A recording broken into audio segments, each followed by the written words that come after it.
Well, hey YouTube, so today guys, you have a really awesome review here. I've been using this thing for over a year now. I used this my freshman year of college as my new computer I'm using now, which is the Dell Inspiron 7559. I didn't buy this till the end of freshman year in around May or June time. So for a long period of time, man, I've been using this thing here. This is the Toshiba Chromebook 2, 16 gigabyte SSD, 2 gigabyte, has an Intel Celeron processor. It's about 13.3 inches, guys. No, it has about 1366 by 768 pixels. It's about 720p, not to be exact. And yeah, let's get into the review, man. I'm very satisfied with this purchase overall. If you're wondering, I do believe it's a good buy. Even today, it still has immense value, man. First of all, the design, if you can't figure it out yet, it looks really similar to a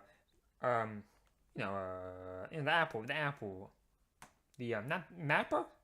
Yeah, it's called MacBooks, right? Airbooks, whatever the hell it's called. It looks very similar. Look at the keyboard structure. It almost looks exactly like a MacBook Pro, you could say. And it's very thin.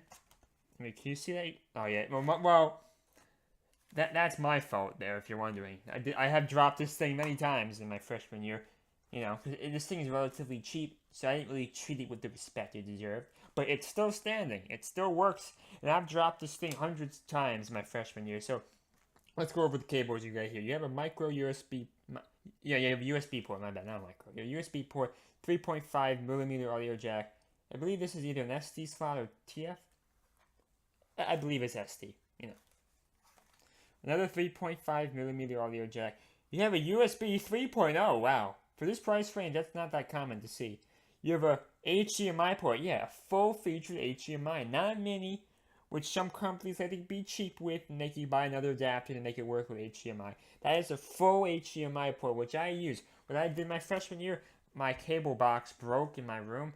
I had to stream it online through some whatever website I could find, the legality there is in question for sure on their part. But I plugged it in my HDMI cable into that, and I streamed it to my TV. So that was cool because I didn't have cable. And you have that thing. I no idea what the hell that is. That's not very important. So I'm gonna log in here. I don't think you need to see my password. That would be bad. I'm gonna log in here. We'll do a couple of tests here. I do want to see how this thing performs. I haven't used it in a bit, because now I have this laptop right here. I don't really need this anymore. But I'm still going to use this laptop. That's the thing you guys have to understand. It still has a function, even if it's not my daily computer anymore. When I'm going to class, right?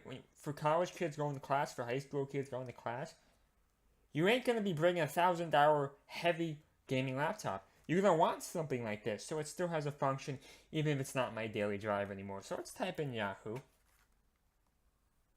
Hold on, I gotta close some of these tabs out here. Give me a second here.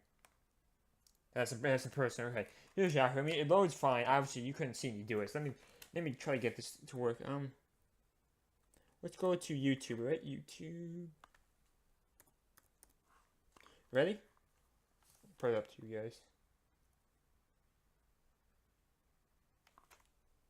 Yeah, it's going.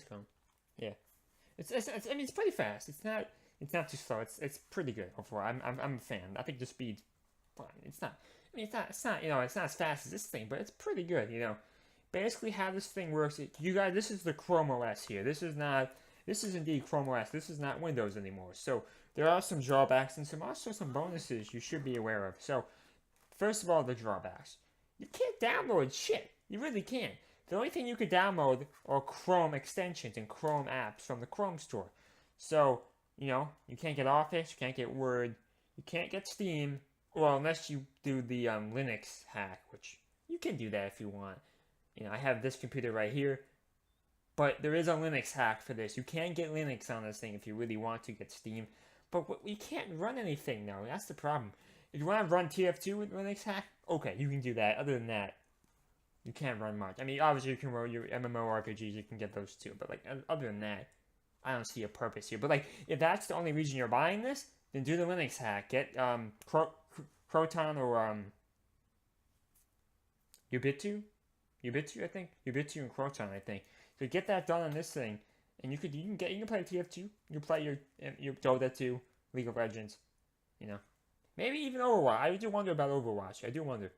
because that would be a big selling point for this thing. You know, this price range of sub 200 bucks or about 200 bucks, depending when you buy it and you know what time of the year. But right now it's about 200, which is a great deal. Because I mean, it's very, very similar to a MacBook Pro. People mistaken this thing for a MacBook Pro because it looks so damn similar. This is indeed made by Toshiba, if you're wondering. Toshiba's always been pretty reliable, in my opinion. They've always made pretty good computers. And another thing about this thing, in terms of reliability, you can drop this thing, man. I've dropped this thing so many times, and other than, if you can see the damage here, you see that? It's kind of falling out right there.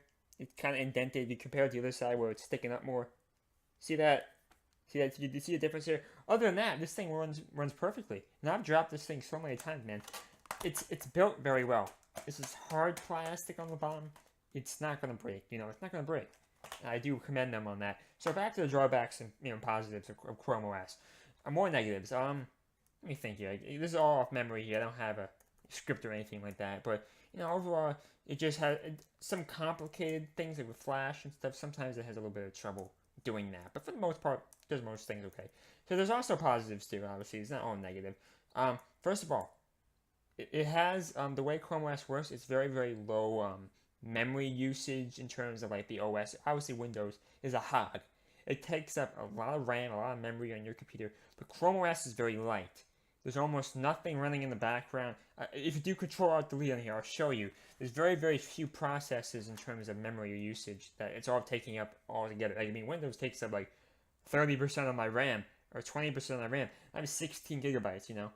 And CPU, man, I have an i5-6300HQ, which is a pretty good CPU. It takes up like 30, 40 just for doing idle shit. But on this thing, man, because it's using so little resources, because think about it, really, all this is just a browser. It's really just a Chrome browser. That's really all this thing is used for, right? And there's very, very few things that are actually on the computer besides Chrome.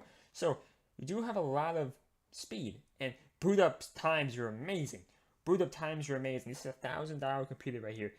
Not even this thing can beat this Chromebook in terms of boot up speed because of the Windows and how long it takes to set that up. Which is, I mean, it's not bad. It's not bad on here, but I'm just saying, in comparison to this, it's not as good. Because Chrome OS is so lightweight, it's so efficient, you know.